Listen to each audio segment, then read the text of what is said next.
Bueno, vamos a ver un poco esta unidad, ¿sí? Unidad de punto flotante, la unidad 1 con la que arranca la materia.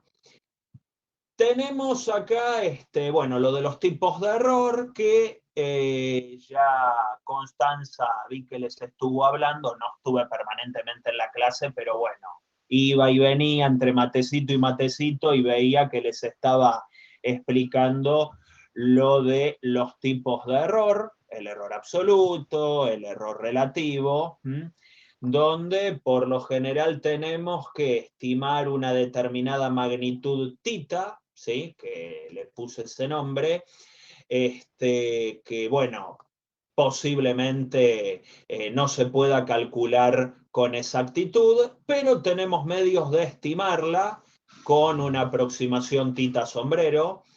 Entonces podemos cometer dos tipos de error, el error absoluto y el error relativo. Quizás la gente que, bueno, hace física tenga cierto grado de familiaridad con estas cuestiones.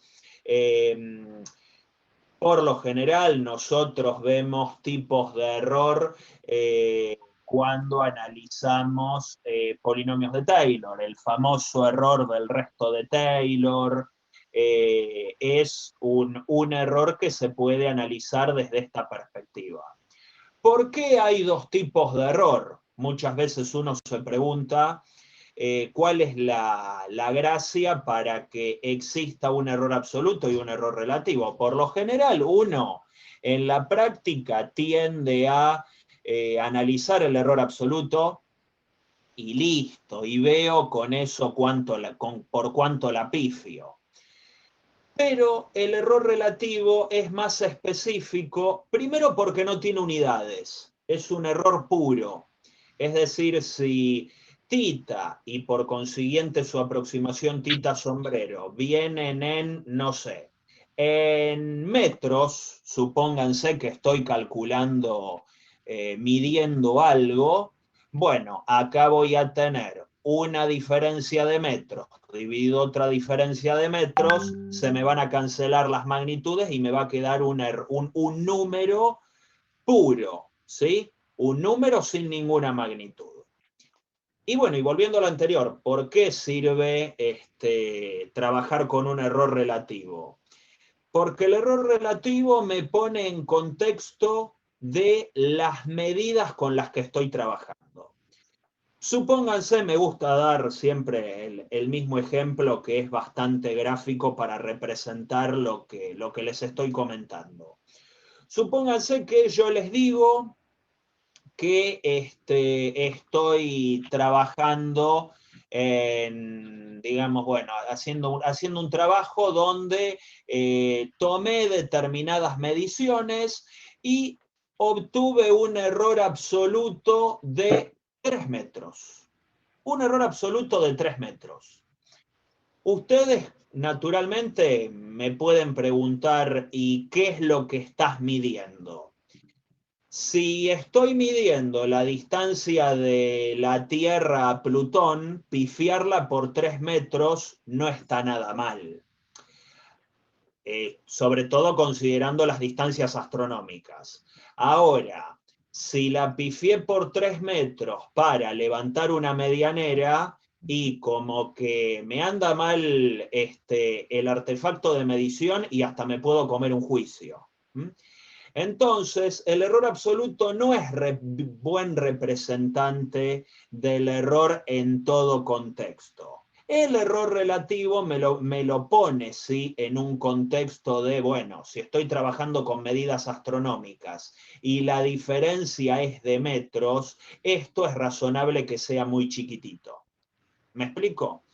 Entonces, bueno, esa es la idea con el error relativo. Muchos de los ejercicios que vamos a ver acá van a ser en función de trabajar con el error relativo o acotarlo y sobre todo, bueno, procurar que ese error sí sea muy pequeño. Incluso a veces hasta es mentiroso que el error absoluto, siendo chico, realmente represente a un error chico. Porque si, por ejemplo, al revés. Yo les digo que obtuve un error absoluto de 1 centésimo, que para muchos puede ser una cifra pequeña, pero estoy trabajando con objetos que tienen medidas de 1/10 milésimo. Y ahí sí, pifiarla por 1 centésimo puede ser un error muy grosero. El epsilon de la máquina, que también se los estuvo comentando Constanza, que también hay un par de ejercicios para hacer con Python, es el menor número de la máquina con la que estén trabajando, tal que si yo le sumo 1, me deja de dar 1. Es decir, es el menor número no despreciable de que dispone la máquina. Yo el otro día, por ejemplo, estuve haciendo pruebas con una calculadora Casio, ¿sí? No tiene por qué ser una computadora, sino que probé con una calculadora Casio de estas lindas que hasta te calculan integrales, y probé que, bueno, el epsilon o algo parecido al epsilon de esa calculadora es un número de la forma 10 a la menos 10. No me puse a chequear si había algo aún más chiquitito, pero si uno sumaba 1 más 10 a la menos 10, no me daba 1. Y como les comentaba, bueno, hice la prueba con la calculadora, que es una prueba bastante sencilla, ir tomando potencias de nada. Ir tomando potencias negativas de 10, sumarle 1 y ver cuál es la primera a la que haces 1 más esa y la calculadora te da 1. Claro, bueno, hay como unos dígitos de más fantasma que no te los muestra, pero es para trabajar con cifras muy pequeñas, con notación científica y demás. Ese es el epsilon de la máquina. Este número, a modo de detalle, es conocido como error de redondeo unitario, nada, pero me cruzás mañana y me preguntás rápido qué es el error de redondeo unitario y te digo que es un partido político. No, o sea, es un nombre que por ahí les aparezca en algún libro, no sé si está en el libro de Durán, pero convengamos que es un nombre que usamos poco. Por lo general nos quedamos con el nombre de epsilon de la máquina, ¿sí? A no confundirse, acá hay un detalle que por ahí es una sutileza, pero atenti. Las máquinas no es que, a ver, no reconocen el epsilon como el menor número que la máquina pueda representar, ni siquiera valores más chicos. Yo en esta calculadora que les dije puedo representar el número 10 a la menos 20, incluso me lo exhibe. Pasa que si vos a 10 a la menos 20 le sumas 1, queda despreciado. Entonces, acá está la definición, les reitero la definición con otras palabras del epsilon, que para la máquina es el menor número no despreciable cuando se le suma 1. ¿Sí? Entonces vos le sumas 1 a ese número y no te da 1. Ahora, si le sumas 1 a algo más chico que el epsilon, la máquina te devuelve resultado 1. Y ahí ya está cometiendo errores. ¿Sí? Entonces, bueno, el propósito de la materia es minimizarlos. Lo que hacen las máquinas, a ver que ahí hay algún comentario. Martín creo que acota algo. En la teórica dijeron que es equivalente el mayor que sigue dando 1 o el menor que da distinto de 1. Ah, ok, fenómeno. Ahí está, perfecto. Sí. La definición del epsilon es esa. ¿Sí? Es el menor número no despreciable en ese sentido. Entonces, bueno, a ver, el error que produce en las computadoras, las calculadoras, es que no pueden representar todos los números posibles, entonces se ven forzadas a redondear, a tomar una determinada cantidad de dígitos significativos y aplicar un método de redondeo o de truncamiento para representar todos los números con los que solemos hacer cálculos. Entonces nosotros vamos a considerar el flotante de un número real X cualquiera como aquel número de máquina que vamos a simbolizar con FL de X o con X estrella, las dos formas son las que solemos usar, y es ni más ni menos que el verdadero número por 1 más delta, donde delta en módulo es algo que a lo sumo es igual al épsilon de la máquina. ¿Sí? Entonces nosotros vamos a representar al flotante de cada número X como el mejor representante posible de que dispone la máquina con la que estamos trabajando para representar ese número. Imagínense números como pi, raíz de 2, el número e, no sé, logaritmo natural de 4, esos números que son irracionales, bueno, uno se los pide a la calculadora y le devuelven algo. Y uno confía en que eso es el número pi. Bueno, no, es el mejor representante de que dispone la calculadora del número pi. Pero en determinado momento se le acaban los dígitos, cosa que al verdadero pi no le pasa. Entonces, por lo anterior, el error relativo de aproximar X con X estrella es delta, cosa que está explicada, bueno, no chequeé si lo comentó Constanza, pero en el apunte de Durán está desarrollado eso. Y esto es una representación de los denominados números de máquina. La máquina, cuando uno le ingresa un número, qué sé yo, el número pi, siguiendo con el ejemplo, bueno, no lo va a escribir como pi o no lo va a entender internamente como 3, 14, 15, 9, qué sé yo. Le va a poner un 0 adelante.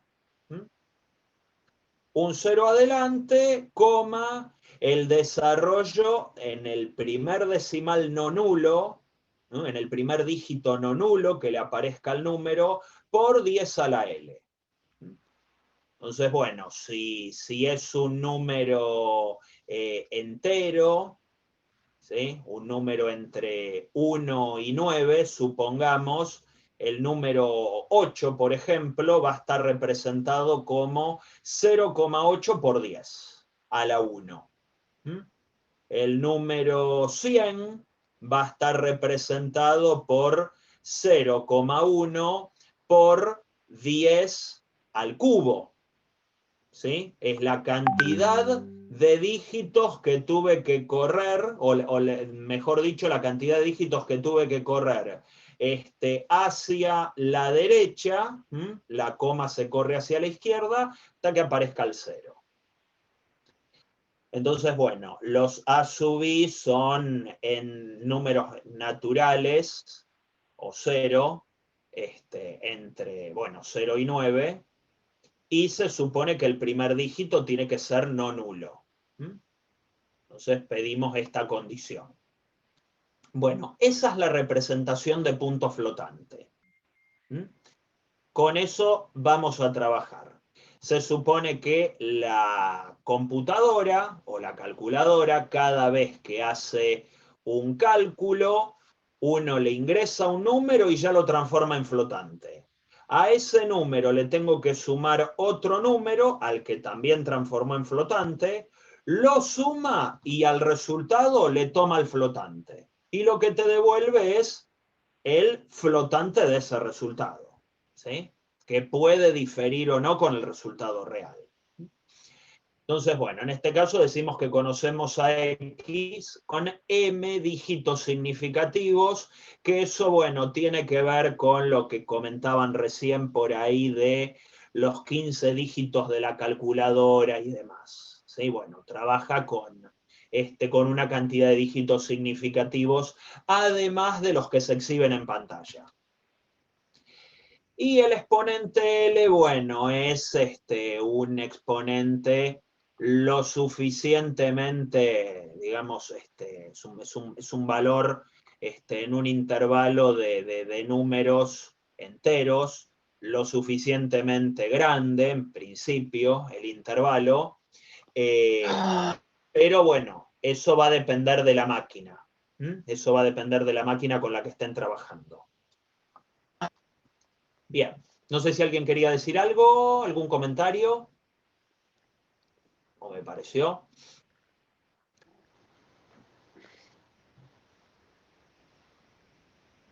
Bien, si no me parece que hay alguien con el micrófono encendido.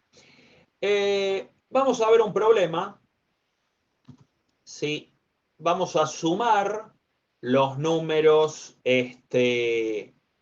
12, 0,004 y 0,003 y emplearemos una aritmética de 4 dígitos y base 10 mediante el método de redondeo.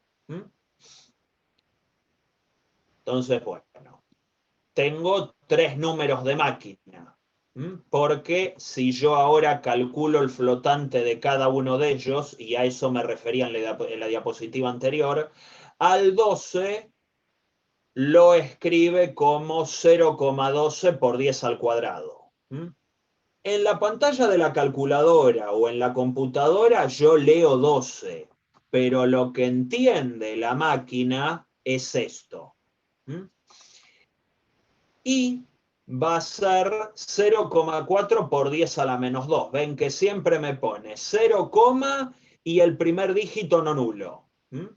Tanto en un número grande, entre comillas, grande comparado con estos otros dos, como números comparativamente bastante pequeños. ¿Sí?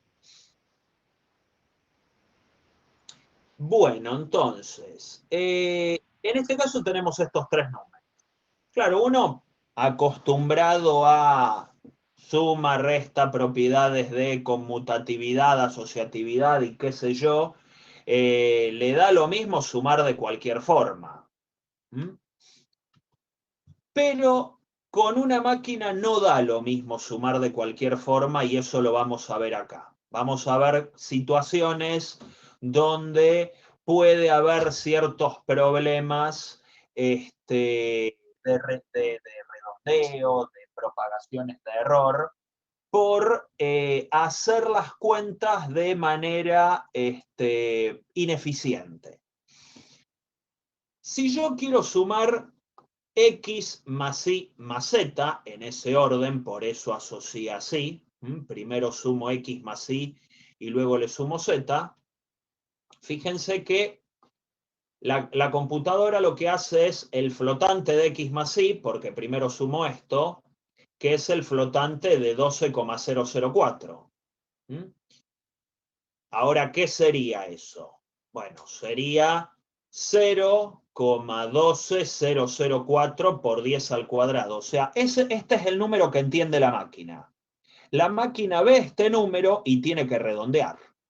Entonces, como usa una aritmética de 4 dígitos, contando a partir de la coma, los 4 dígitos son 1200 que aparece acá. Con este 4, ¿qué hacemos? Y como el 4 es más chico que 5, lo redondea para abajo y se queda en 0,12. 0,12 por 10 al cuadrado. ¿Qué es el flotante de X? Es este flotante de acá. ¿Qué fue lo que hizo? Despreció a la Y. Acá es donde decimos que el valor de Y es despreciable en, bueno, una aritmética de 4 dígitos, que es una aritmética muy berretonga, ¿sí? Pero bueno, la idea es hacer un ejercicio que podamos hacer a mano bien fácil, ¿sí? Nosotros. Imagínense que las calculadoras, y ni qué decir de las computadoras, trabajan con niveles de precisión diferentes con otra base, incluso, base binaria muchas veces. Entonces, bueno, acá esto es algo que podemos ver dada la simpleza del planteo. Entonces, bueno, ahí está el argumento del redondeo, el quinto dígito, porque si usa aritmética de 4 dígitos, mira el quinto dígito y se fija si es más grande que 5. Si es más grande que 5, redondea para arriba. Si no, redondea para abajo. Bueno, entonces, si sumo el número que nos falta, hago el flotante, del flotante de x más y, que es el que calculé antes, más z, que es igual al flotante de x más z, porque el flotante de x más y me había quedado flotante de x, ¿sí? Que era x.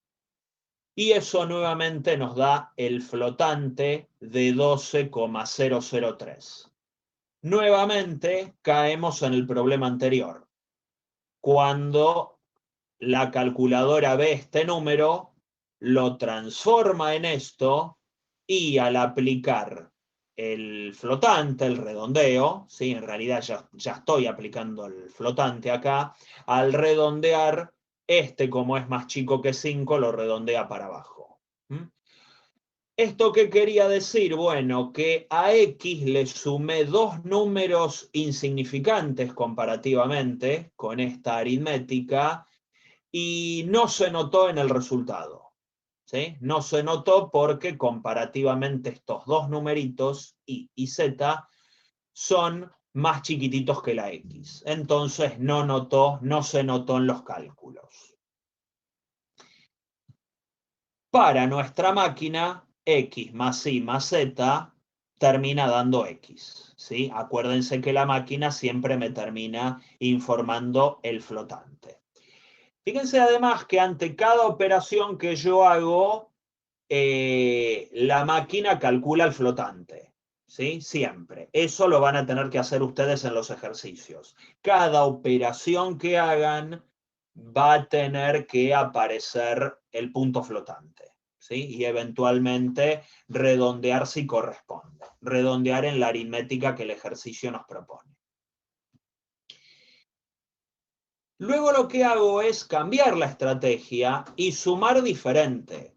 Yo sé que en las cuentas que uno hace a mano, bueno, da lo mismo sumar x más y más z que sumar z más y más x. Entonces, ¿qué es lo que hago? Sumo los más chiquititos primero. Sumo los dos más chiquitos y luego le sumo el grandote. Si hago el flotante de y más z, es el flotante de 0,007, que me da 0,7 por 10 a la menos 2. Luego, cuando le sumo 12, sumo 12 a este número, ahí sí me queda que la notación flotante de 12 más esto es 0,12007. Y ya sí es más grande que 5. Entonces me aparece un resultado bastante más parecido al resultado real que tenía esta cuenta.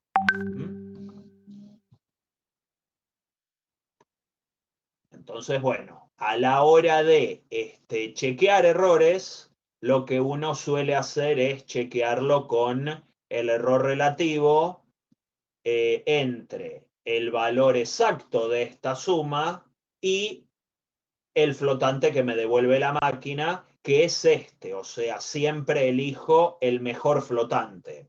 Puedo chequear con el cálculo anterior, el de la diapositiva anterior, que habíamos notado que nos terminaba dando un cálculo ineficiente. La suma de estos tres, la computadora la entendía igual a x, igual al término más grande. En cambio, acá no da exactamente x. Da una cosa distinta, da una cosa un poquitito más grande. Bien.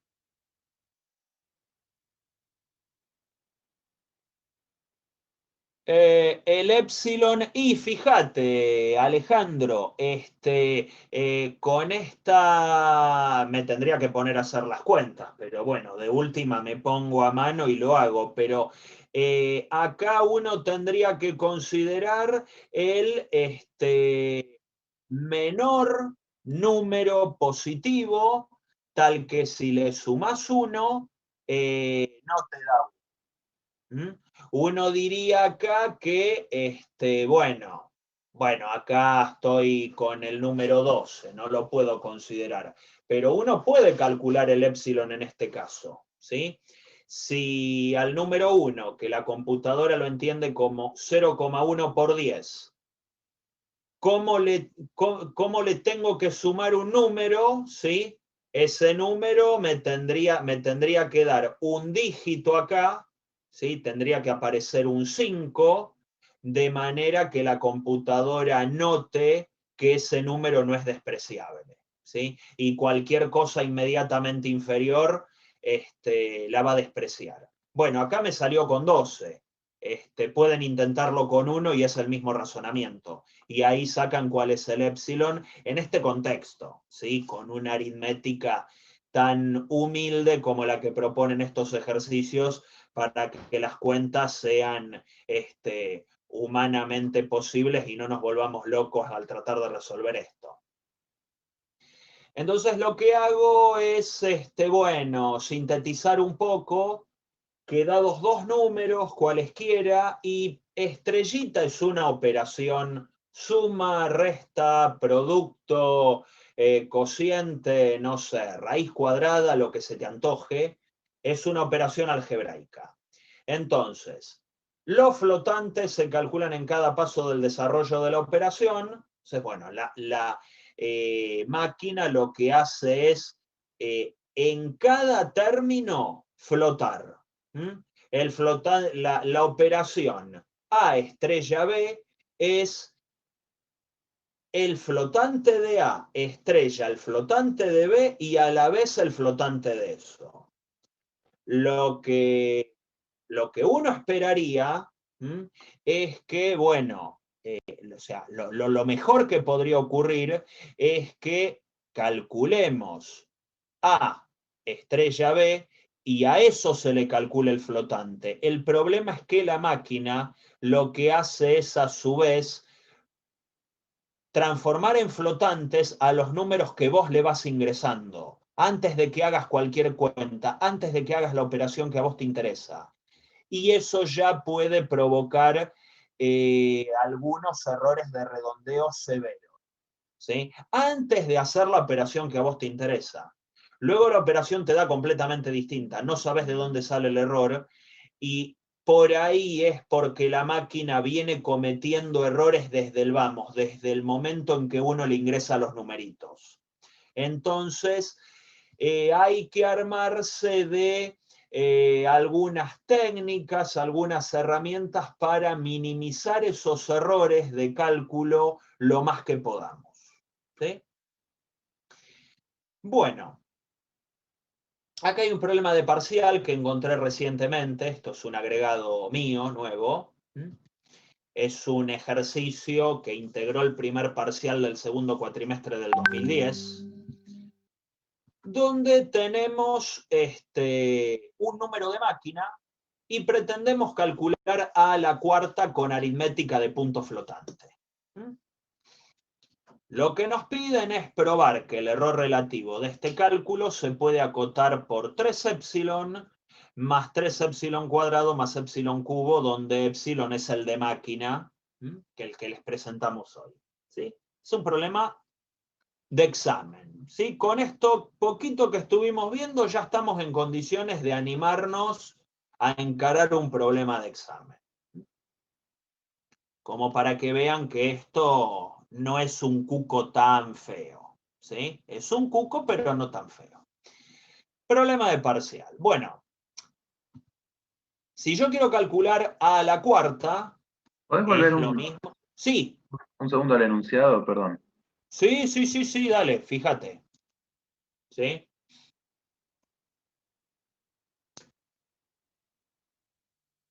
Entonces, bueno, nos dan eso, se supone que tenemos que armarnos de todas las estrategias que hagan falta para llegar a esta cota. Miren que me pide el error relativo. Probar que el error relativo de este cálculo se puede acotar por esto. Bueno, vamos a ver si llego a eso, ¿sí? ¿Cómo hago para llegar a esa cosa que aparece allí? ¿Sí? Bien, ¿lo pudieron ver? ¿Alguna duda?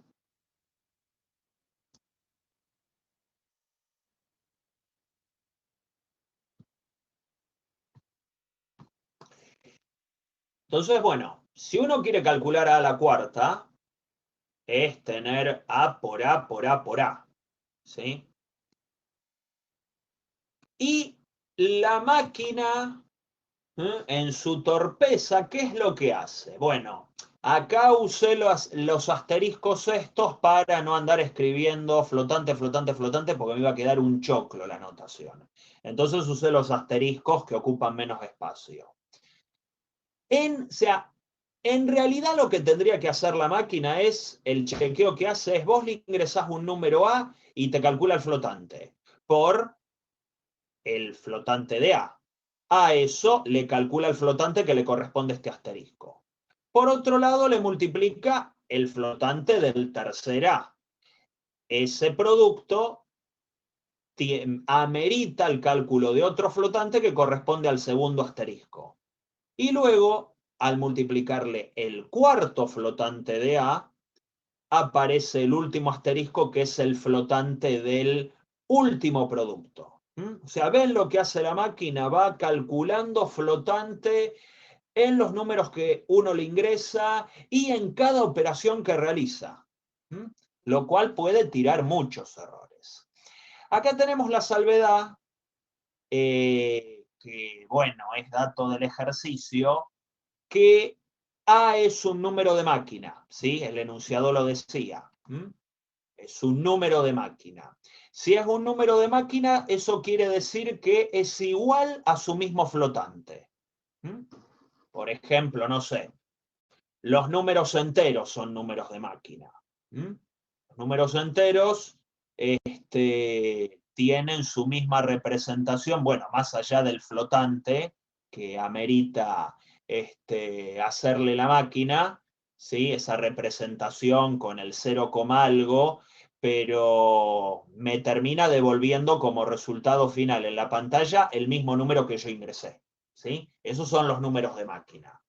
Pi y raíz de 2 no son números de máquina, porque la máquina se ve forzada a redondearlos. Y lo que me devuelve la mejor versión disponible, lo que más se le parece de que dispone en el conjunto de números de máquina, que es un conjunto finito, que es el conjunto que vimos hace un rato, el mejor representante de que dispone del número raíz de 2, por ejemplo. ¿Sí? Bueno, entonces, con esta salvedad, con este dato que me simplifica bastante las cuentas, yo sé que todos los A estrellas son iguales a A. Entonces empiezo a calcular.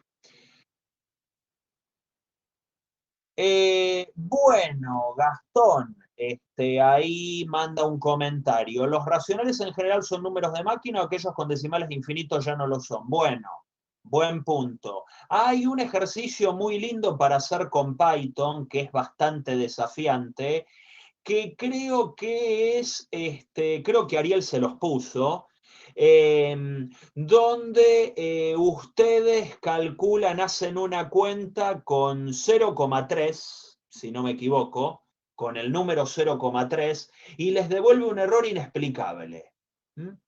Les aparece un error inexplicable. Creo que están en los ejercicios para hacer con Octave o Python, de los primeros. No lo tengo acá, lo tendría que buscar. Donde si, por ejemplo, ustedes hacen 0,1 más 0,2, les da perfecto el 0,3, pero luego si ingresan el 0,3 o lo calculan de otra forma, aparece un error incomprensible, ¿sí? bueno, eso se debe al desarrollo en infinitos decimales, que es como bien intuís, ¿sí? Los números que tienen infinitos decimales, bueno, la máquina se ve obligada a truncarlos o redondearlos de alguna forma, ¿sí? Bueno, pero bien, yo sé que A por A me da A cuadrado, pero el efecto de el efecto de hacerlo flotante hace que aparezca acá 1 más delta. Este delta era como aparecía antes, que Constanza se los comentó, que es que, bueno, cada flotante yo lo puedo escribir como el número a aproximar por un término de la forma 1 más delta, donde delta es en módulo a lo sumo el épsilon de la máquina. Bueno, cada una de estas estrellitas me van a dar un término de 1 más delta multiplicando.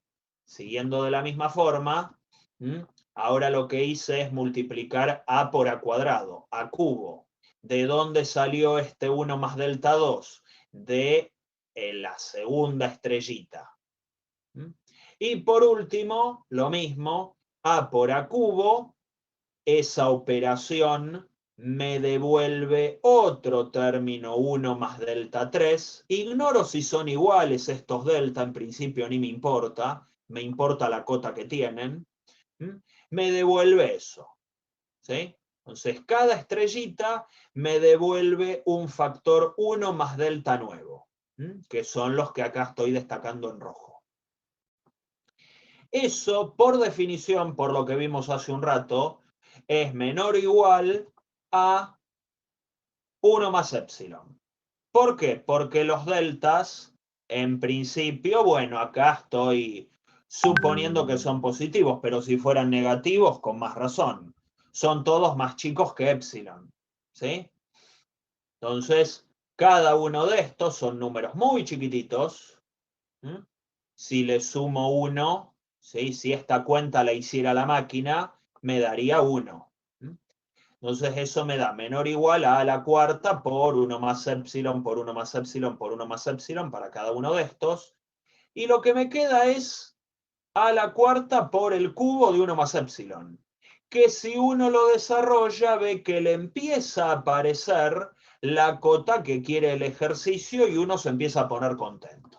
¿Sí? O sea, por ahí anda, por ahí es. Pero bueno, todavía no tengo la cota del ejercicio. Tengo que elaborar con el error relativo. El error relativo, como les escribí hace un rato, es el aproximado menos el real dividido el real. Son potencias cuartas, así que en el denominador el módulo está de adorno, pero bueno. Yo sé que si desarrollo esto así, visto así nomás, sé que el A a la cuarta, ¿sí? Que está acá, saco factor común y se simplifica con el de abajo. Con lo cual, eso ya deja de ser un cociente. Y me queda esa expresión. Miren que volví a los delta, pero me acuerdo de la cota que cumplían y que habíamos visto en la diapositiva anterior. Entonces, bueno, yo ahí hice un desarrollo, sin duda, este producto de 3 factores que tengo acá va a tener un primer término 1 que se va a ir con este. Y efectivamente, lo que hago es semidesarrollarlo, no lo desarrollo del todo porque es un cuenterío, pero ¿a qué me refiero con semidesarrollarlo? A que el 1 más delta 1 lo distribuyo en el segundo término en bloque. Entonces tengo 1 más delta 1 por 1, más delta 2 por 1 más delta 1, y luego queda el 1 más delta 3 acá multiplicando. Luego hago lo mismo con el 1 más delta 3, ¿sí? Entonces vuelvo a distribuir y me termina esto de acá. Si quieren distribuir completamente todo, lo pueden hacer. Va a quedar más choclo, va a quedar con más términos, pero se supone que tendría que dar lo mismo. Yo para evitarme hacer tantas cuentas y que quede tan largo. Entonces ahí efectivamente pasa lo que yo quería que pase, que se fueran los unos. Esos unos se van, están tachados en verde. Y me termina todo quedando en función de los delta.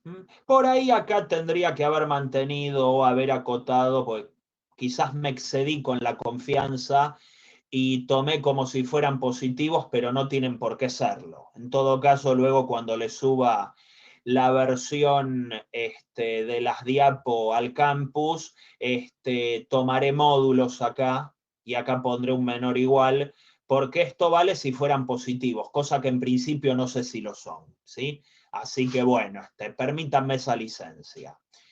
Lo que sí sé indudablemente es que sean positivos o negativos, cada uno de ellos es menor a epsilon. Se verifica esto. Y agrupando se obtiene la cota que buscamos. Que es esa que está allí. ¿Sí? Haciendo la cuentita, bueno, agrupando las distintas potencias de epsilon, termino obteniendo lo que busco. Que eso, el ejercicio no me lo pide, pero sería una O grande ¿de qué?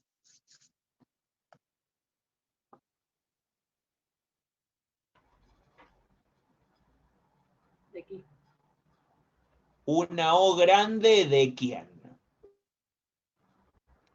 Por ahí de A4, a la cuarta es lo que quería aproximar. No.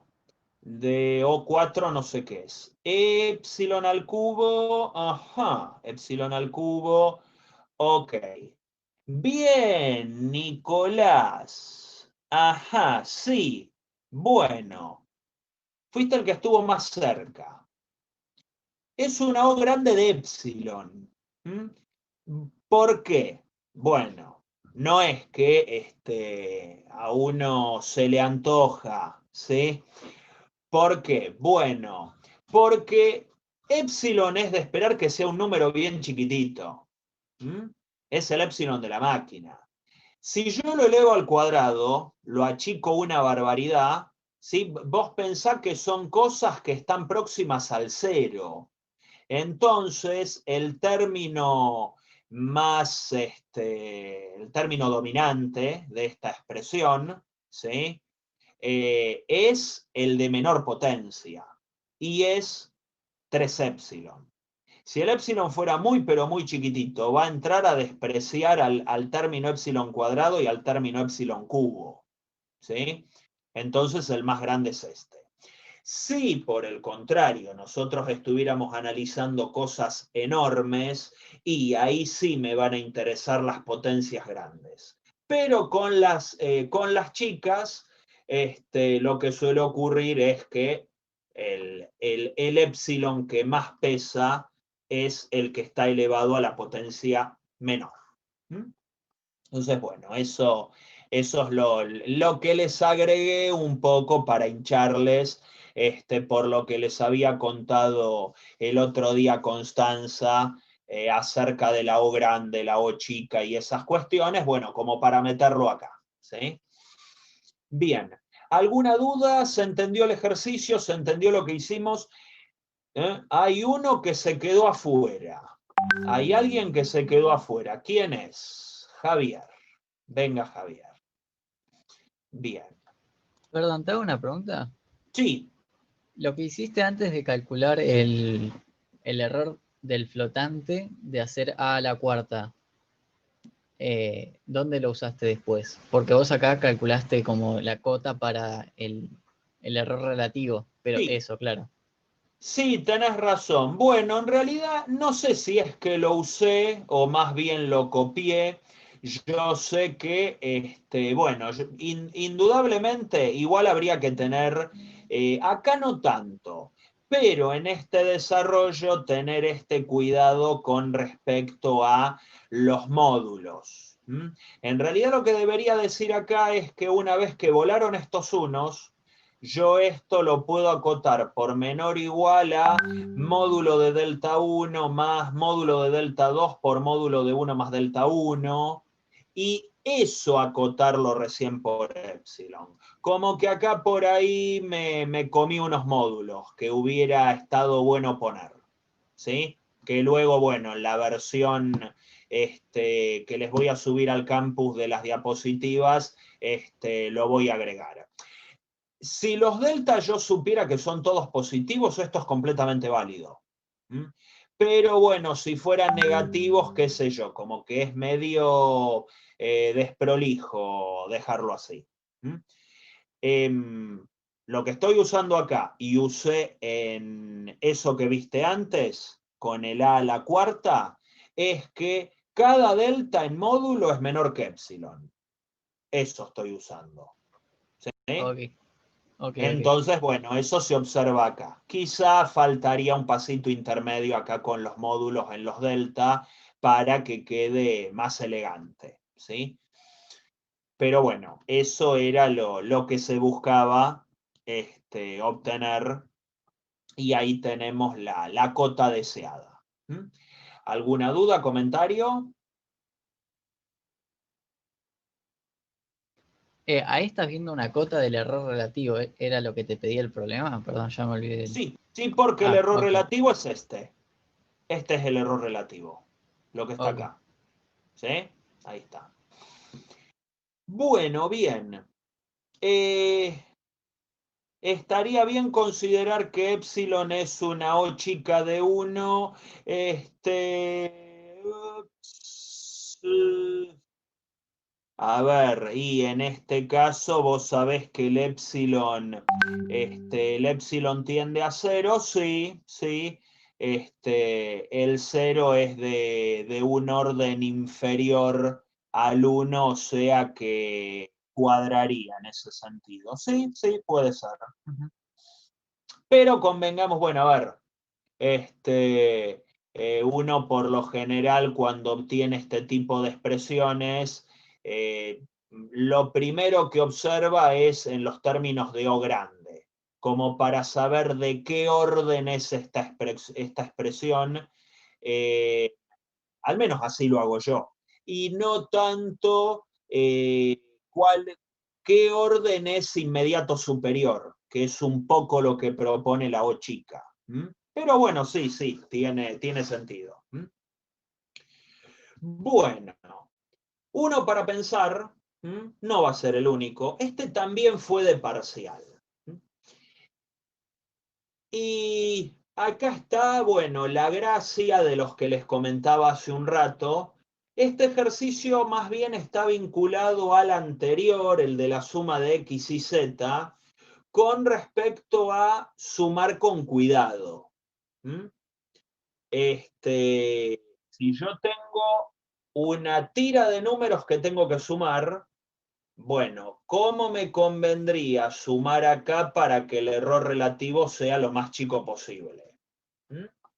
Entonces, bueno, uno puede sumar así, como viene, usando este método de redondeo y una mantisa de 2 dígitos, o sea, 2 dígitos de precisión es una porquería, es más berreta que el ejercicio anterior que yo les planteé. Y bueno, se supone que van a encontrar unas diferencias considerables al respecto de si suman en un determinado orden o en otro, ¿sí? Pero bueno, yo ya les di una pista con el ejemplo ese acerca de cómo sumar. ¿Mm? Así que bueno, miren ahí para pensarlo. Este también fue de parcial, ¿sí? Este ejercicio también integró un parcial hace unos años, ¿sí? Y tiene que ver con esto que les venía comentando. Bueno, ¿cuántos ejercicios son en el parcial? 4, 5, por ahí. Sí, depende cómo nos agarre la inflación. Son 4 o 5. Venían siendo 4 en el primer parcial. A ver, yo tengo una consulta, pero micrófono está en sala de espera. He visto cosas raras, pero yo no dejaría... María Toledo, sala de espera. A ver qué ocurre con María. A ver, ¿dónde la tenemos? María Toledo, a ver... No, bueno, se supone que te podés desmutear vos misma si querés preguntar algo por audio. En todo caso, está... Ah, no te anda el micrófono de la compu. Bueno, por ahí andaba Garay. Bueno, si no, fíjate si lo podés escribir en el chat. ¿Sí? Sí. Manda la consulta por el chat, por ahí es quizás sea medio extensa. No quedó claro en el ejercicio anterior qué parte. La primera acotación que hicimos, bueno, fue más o menos lo que consultaron recién.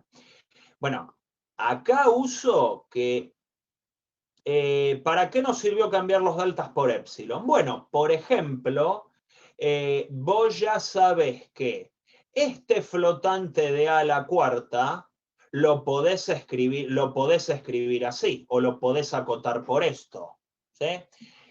No lo usé directamente, usé simplemente que los deltas, el módulo de los deltas se acota por los épsilon. Entonces no lo usé directamente. Lo podría haber utilizado acá. Y bueno, una vez que se fueron los a la cuarta, que me quedó esto, y que bueno, desarrollo esto y se terminan yendo los unos, me pareció más simple acotar los deltas desde acá que lo que habíamos hecho antes. O sea, de todas maneras, el 3 épsilon más 3 épsilon cuadrado más épsilon cubo va a aparecer igual. ¿Por qué? Porque en el fondo, esto que está acá, que se corresponde a la diapositiva anterior, que algunas de las cosas se simplifican. ¿Qué cosas se simplifican? Y fíjate que el a la cuarta vuela por simplificación con el denominador. El 1 vuela porque vos le estás restando 1 en la expresión del error relativo. Y te termina quedando esto. La cuestión es que, bueno, opté por hacerlo un poco más prolijo, lo podría haber hecho más prolijo, porque está la cuestión de trabajar con los módulos. Pero convengamos que estos tres términos que aparecen acá se vinculan a estos que aparecen acá, no es una mera casualidad. Nuevamente me aparecieron 1 más delta por 1 más delta por 1 más delta, y eso se acota por 1 más épsilon al cubo, que fue lo que obtuve en la diapo anterior. O sea que eso en el fondo está. Quizás no lo haya usado directamente. Es más para mostrar cómo terminaba quedando el flotante, que el flotante de a la cuarta que me devolvía la máquina, que con el objetivo de usarlo acá. Aunque en el fondo te termina quedando lo mismo. Terminas obteniendo lo mismo. Bueno, bien. Estaba este ejercicio ahí que luego cuando les comparto las diapo y el video, lo ven ahí tranquilos y lo piensan, pero no es el único. Y acá, bueno, como para concluir, que la estoy haciendo más larga que la teórica, típico en mí, vamos a enunciar algunos trucos para evitar errores. Muchas veces para escribir la potencia de un binomio, bueno, suele andar bien el binomio de Newton y escribirlo como una suma. Sobre todo si tenemos que calcular la potencia de la suma entre un número muy grande y un número muy chico, por ejemplo. Y puede ser que para cierta potencia el número chico empiece a ser despreciado. Si se me permite el término. Nosotros venimos viendo en estos ejercicios que como que la onda viene por el lado de sumar primero los más chiquititos y a lo último sumar los grandotes. Que si hay muchos números chiquititos, en suma por ahí le terminan haciendo frente al grandote y cuando yo le sumo el grandote no los termina despreciando a los chiquititos, porque en la unión hacen la fuerza. Entonces, si yo logro escribir a este binomio, digamos, a esta potencia del binomio utilizando la fórmula de Newton, supónganse que A es muy grande comparado con B.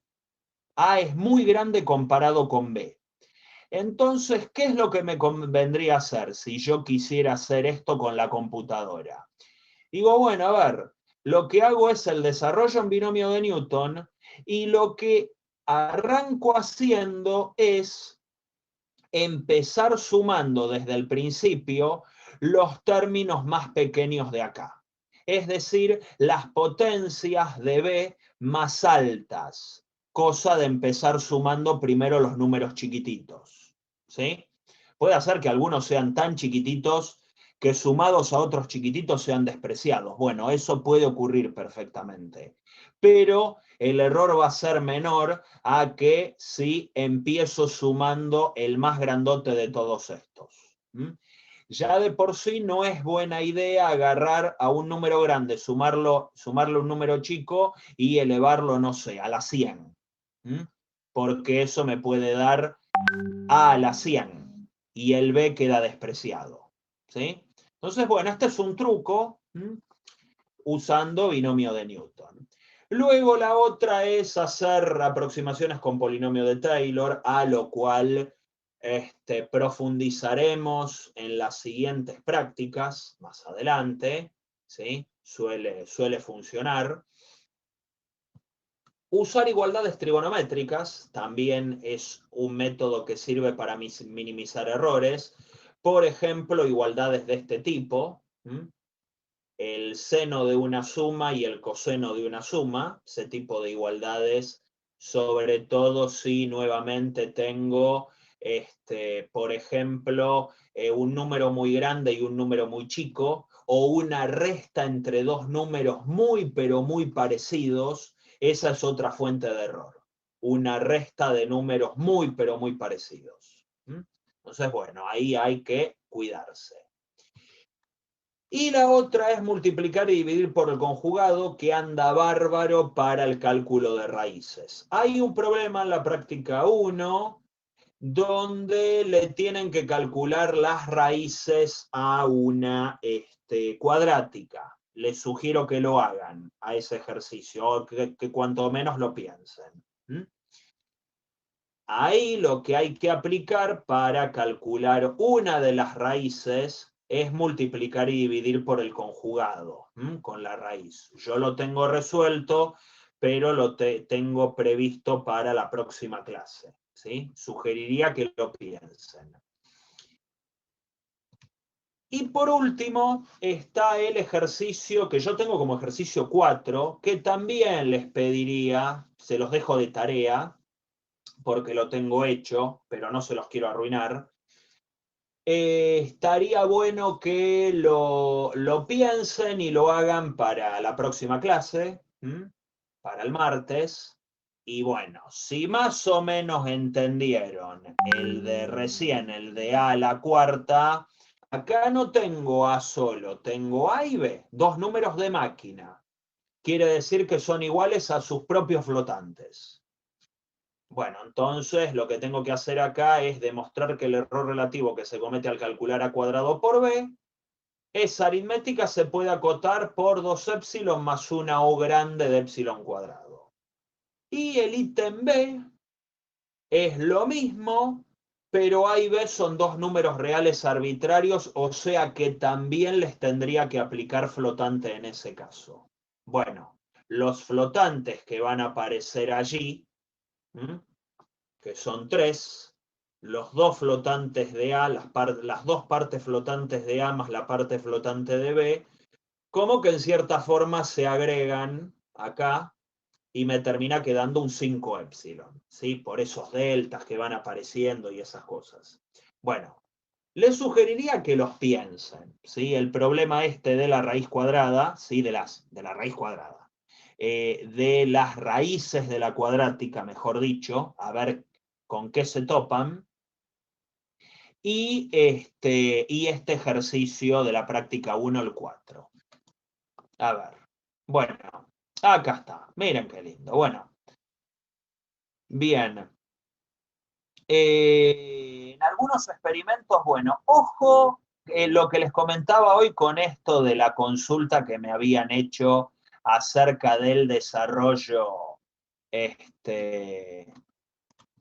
periódico, de los números con un desarrollo decimal infinito. Bueno, este es un lindo ejercicio para hacer con la compu, con Python. Hay muchos orientados a Octave. Si cuentan con Octave lo pueden hacer allí. Donde pasa algo raro. Este da bárbaro y acá pasa algo incomprensible en el D. ¿Sí? Parece que hasta el C todo funciona y después se nos quemaron todos los papeles. Bueno, eso radica en la cuestión del desarrollo decimal infinito en binario, en sistema binario del número 0,3. Piénsenlo, bueno, plantéenlo y van a ver que pasa algo raro. ¿Sí? Y luego, bueno, hay cositas para jugar ahí con los epsilon y para programar un poquito. Y bueno, luego el 3 tiene algo de esto, ¿sí? No con A y B, sino con números concretos para trabajar un poco. Se puede hacer en Python, hay que hacerlo en Python, diríamos en este momento. O sea, es para hacer en Python. Dice en Octave porque heredamos de prácticas anteriores el uso del Octave. Se puede hacer en Octave, pero por ahí la idea es para familiarizarse con Python, traten de hacerlo en Python. Bueno, ahí repetir con base 2, bueno, que eso es medio un dolor de cabeza, pero bueno, se puede hacer. Acá está el ejercicio 4, que les sugerí que piensen. Lo que les di al final de esto de, bueno, binomio de Newton, multiplicar y dividir por el conjugado, desarrollo de Taylor, el seno de una suma, bueno, están para el ejercicio 5, ¿sí? Son sugerencias para el 5. Y acá está el de la raíz. Acá está el de la raíz. Piénsenlo, ¿sí? Estos ejercicios suelen aparecer también en los exámenes. Piénsenlo, a este ejercicio está bueno, porque hay una raíz que anda más o menos bien y la otra es una porquería. O sea, primero hagan las cuentas a mano, calculen las raíces reales a mano, sin redondear, y luego utilicen la aritmética que aparece allí, flotando en cada paso. ¿Sí? Hagan como la máquina. En cada cálculo calculan flotante, en cada paso calculan el flotante. Y van a ver que la aproximación que les devuelve el flotante termina dando un error relativo considerablemente superior.